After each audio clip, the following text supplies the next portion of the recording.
everyone, I am Gina from Gina C Creates, and for today's video we are going to be trying out the HTVRONT Manual Heat Press. This one is the H10 and it just came out not too long ago.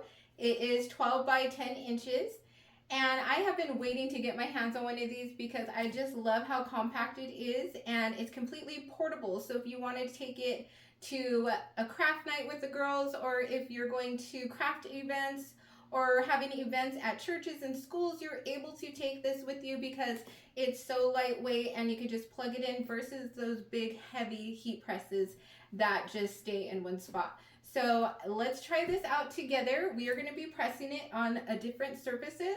I have this fleece blanket and I'm going to show you how to press it with an oversized print. And then I have t-shirts, tote bags, and an apron, and we're going to be pressing it with DTF, HTV, and sublimation paper. So let's get started.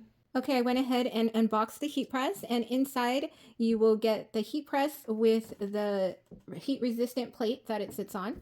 And then you get this little envelope, and inside it just has the warranty explanation and then how to take care of it.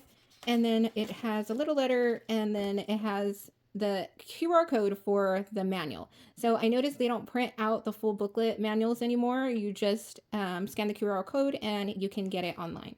So I guess that's a good way to save some paper. And then all you have to do is just plug it in to an outlet. So I'm going to go over to plug it in and show you some basic functions. So this design now comes with two handles, which is really great for more control over the pressure, so you're not straining just one hand. You can now put even pressure with the two handles. So I really like how they added that feature. So to turn it on, you want to make sure that it's on the heat resistant plate, and you're going to just press on once. And then to control the temperature, we're going to press on the temperature and it will blink. And you'll come over here to go up or down to increase the temperature or decrease. And if you hold it down, it will switch between Fahrenheit and Celsius. And then you just hold it down again and it will go back to the Fahrenheit. So whichever degrees you want to work with. And then for the timer, you will just hit this little clock right here and it will blink for the time, and you will use the arrows up and down so you can increase the time or decrease the time. And then you just press it again once it's set.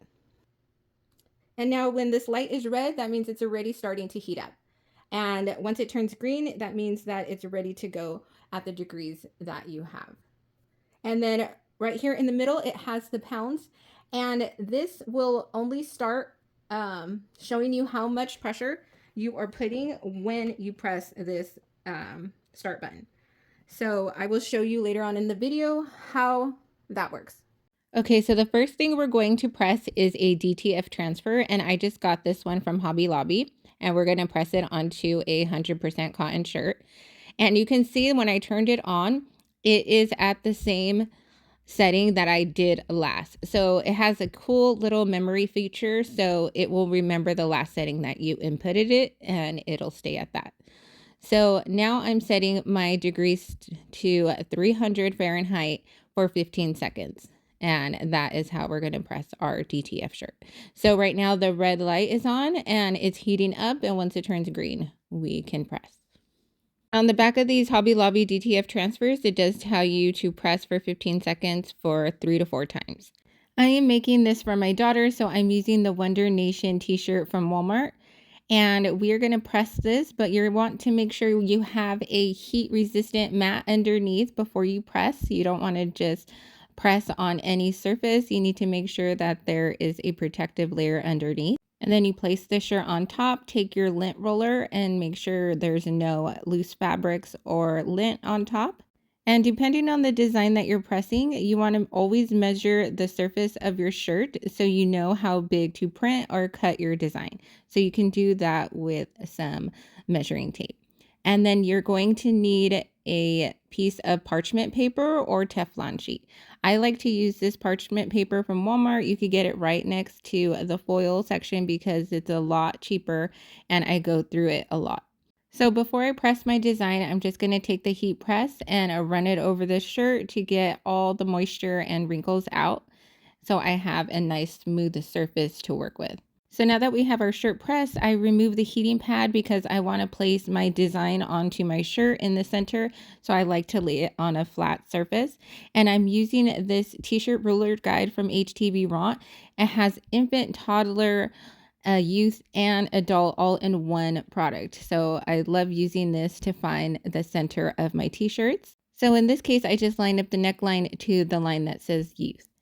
And this is a DTF print, and these are great for light and dark fabrics because they have that white coating on the back that it's just going to make the color pop through. And there's no weeding involved. You just press and you're done. So I'm going to find the center of this design by folding it in half and making a crease line at the top. And I'm going to line that crease line up with my t-shirt ruler that is in the center. And I usually place it about an inch or an inch and a half below the neckline.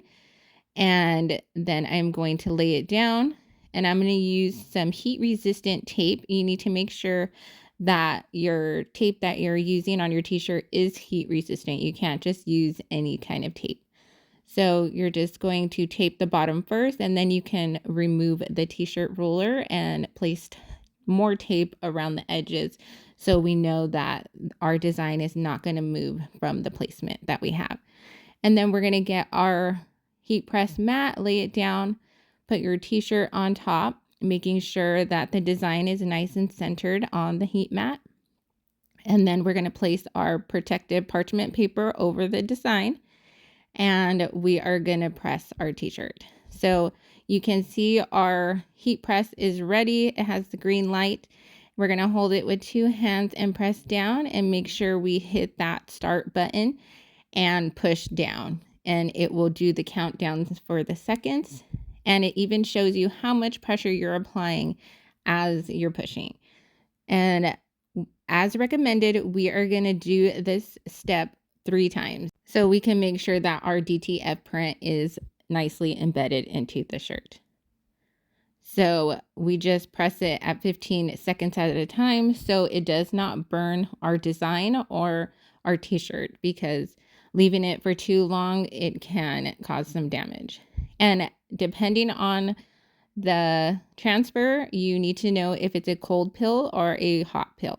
So this one is a cold pill, and I just let it cool down for a while, or you can get those cooling blocks that you rub it over the top and it helps it cool down faster.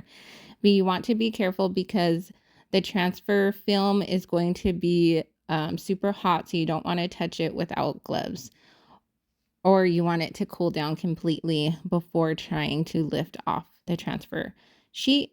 And you want to make sure when you're pilling it, you're not going nice and slow to make sure that everything is embedded. And when I take off the transfer sheet, I like to give it one nice final press, and it looks great. I love how smooth it feels on top of the fabric, and it was so easy to make. You just press it and you're done. So next we're going to press a tote bag, but I'm switching out my heating mat because it's a bit thick and soft and I want to use something more firm. So I have this really dense silicone heating mat from one of my heat presses that I am going to use as the heat resistant surface, and just to get more firm pressure when I'm pressing with my heat press. So you can lay your tote bag on top, remove the lint, and then give it a nice press before we lay down our design. So this is regular HTV, and I cut it out with my Cricut using my free SVG file from geniusecreates.com. If you want to get this free SVG, you can use the link under this video. So I am just applying the design to the top of the tote bag, making sure that the transfer tape is not overlapping any HTV. So when I go to press, I'm not going to mess up my design. So I'm just pressing for the same 300 Fahrenheit degrees for 15 seconds at a time. And then I am going to press it one more time so I can make sure that it's sticking to the tote bag. And then I am going to let it cool for a second so I can remove the transfer tape. This HTV requires a hot pill, so you don't really need to wait. You just want to make sure you're not going to burn your fingers when removing this transfer tape because this does get really hot on the surface.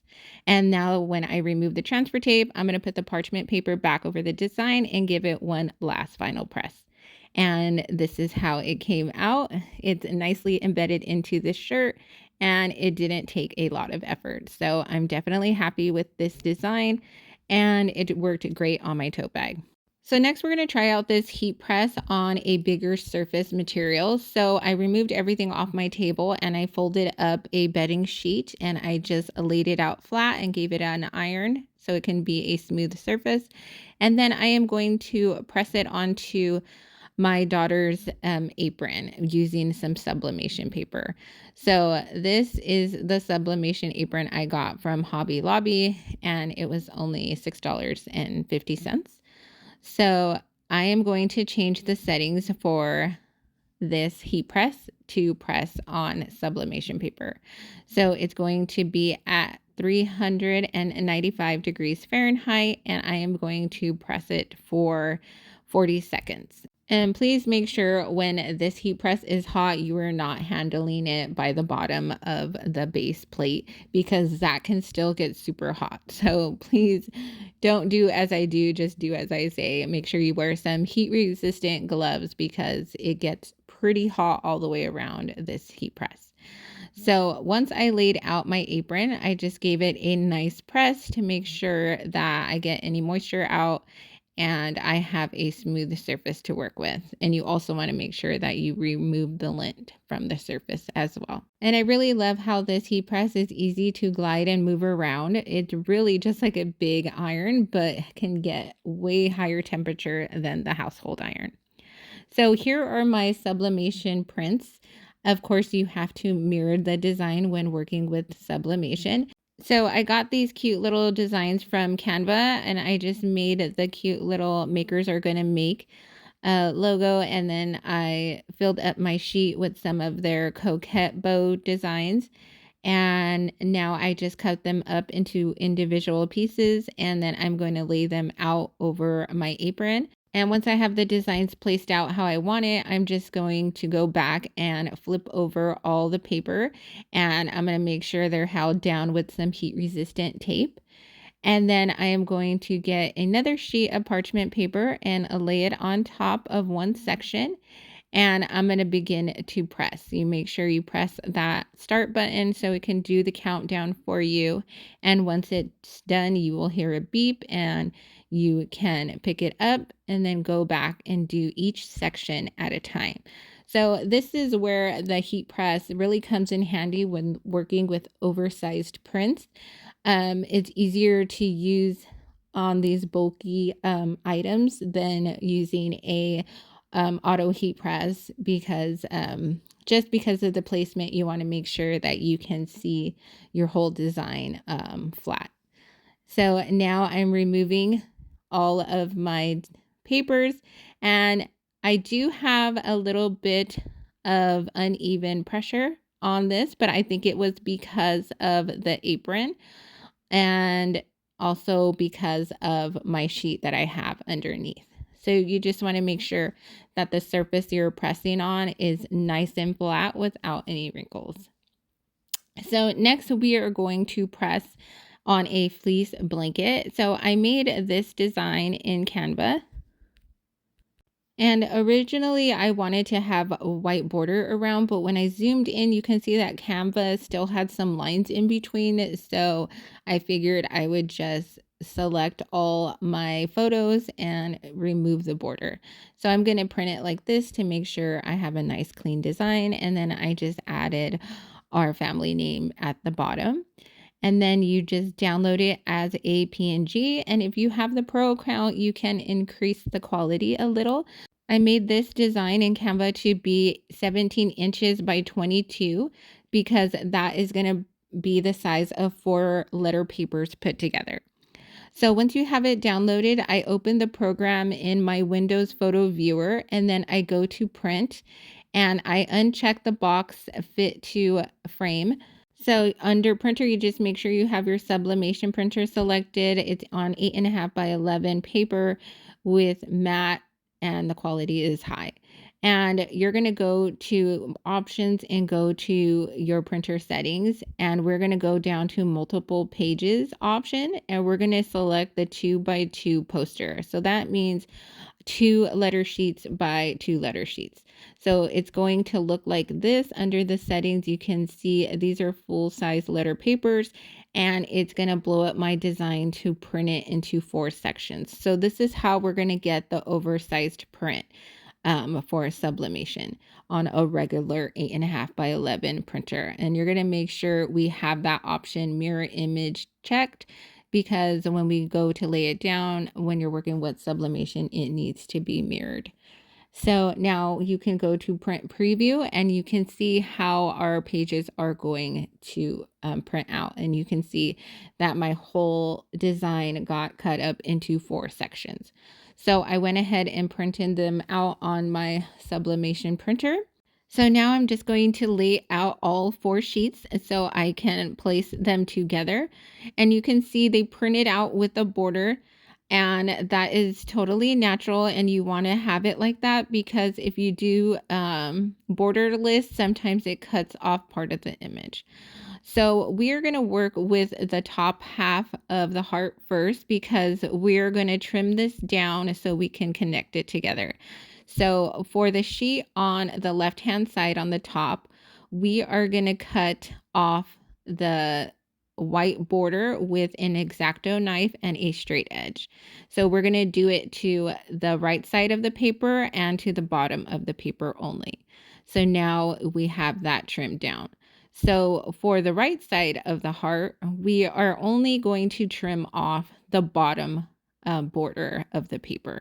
So you want to make sure you just cut a hairline of the colored print off, so you make sure that the color is right to the edge, so there's no white line when we go to press. And next we are going to tape these 2 top halves together. So you're just going to place some heat resistant tape on the back of the right side sheet, and then we place the left side of the heart directly on top. We line it up from the top to the bottom, making sure that seam is nice and connected. So next we're going to work on the bottom half of the heart. And for the left side paper, we are going to trim off the right side of the border going all the way down. And that's going to be it for that sheet. And for the sheet on the right, we don't have to cut off anything. So we're going to flip it over onto the back, and we are going to apply some heat transfer tape along the whole left side of the paper. And then we're going to grab the left side heart and place it on top, lining it up from the bottom to the top, making sure that seam is nice and connected. And then we are going to place the bottom half of the heart to the top half of the heart. So we're going to get some more transfer tape, and we're going to run it along the top of the bottom half of the heart where it has that white border. And we're going to take the top half of the heart and place it on top, connecting the seams from side to side, making sure there's no white gaps. So this is how we put together an oversized print using 4 sheets of the 8.5 by 11 sublimation paper. And you can flip it over to the back and apply more heat transfer tape, so you know it's not going to move around. So now I moved to the floor because we are pressing this sublimation fleece blanket that I got from Hobby Lobby. So I set the temperature to 385 degrees Fahrenheit, and we're going to press it for 60 seconds. And when I lay down my fleece blanket, I want to make sure that that tag is on the bottom right hand corner. And I do this because I want the fleece fibers to be facing all the same direction going down. So I got this throw blanket from Hobby Lobby. It's 30 inches by 40, and it does recommend washing it before you use it. And I believe it's because of any allergies you may have, and it does have a lot of loose fibers, so you want to get those out before we press our design on top. So you're going to lay it down flat, and we're going to take a press to it before we apply our design. So you want to make sure that your surface is nice and smooth and all the fibers are facing that one direction. And I am going to place my oversized print design in the center, and I'm going to hold it down with some more heat resistant tape. And I am going to do 4 presses for this design. So I'm going to start my first press with the top left-hand section of the heart, making sure that I'm applying even pressure with this heat press. And that's why I like doing this on the floor, because I can have better control over of how much pressure I'm applying when it's closer to the ground. And then for my second press, I'm moving over to the top right-hand section, and I'm making sure that I overlap a little bit on each press so I can make sure I get every inch of this design. And then for the third press, I am going down to the bottom left-hand side. And then for the fourth press, I'm doing the right bottom side. And this was definitely one of the main reasons why I wanted this portable heat press, was because I was able to keep my product design flat and not have to move it around like you would inside of a big heat press. I was able to map this out in sections to do oversized prints. So I think this method came out pretty good for it being my first time. The only thing I would change during my presses is not lifting the heat press. I would just slide it over to the next section and begin my press, because I think every time that I lifted, it caused my paper to ghost a little bit. You can see in certain pictures that it has a ghosting effect, but that is definitely something I can work on, and it could be a user error, but I think it still came out amazing of my family, and I'm going to cherish this blanket. And you can see it moves well with the fibers, and then when you push it back down, you can see the full image. So let me know what you think of all these projects that I created with this heat press down in the comments. They will definitely make some great holiday gifts this season. And overall, I'm really happy with this HTVRONT portable heat press. It's definitely going to come in handy when I do some craft fairs and some oversized prints. And I just like how I can control the pressure using the real-time gauge on the machine. So if you're comfortable with applying pressure, this definitely is for you. But if you're not, I would recommend a auto heat press instead. I hope you guys enjoyed this review of the HTVRONT H10 Heat Press. And if you want links to this Mama Free SVG, please visit the video caption. I will also have a link where to find my Canva template. And if you're interested in purchasing this, I will also have a link for that as well. Make sure you use my coupon code so you can save even more on this purchase. Thank you guys so much. See you next time.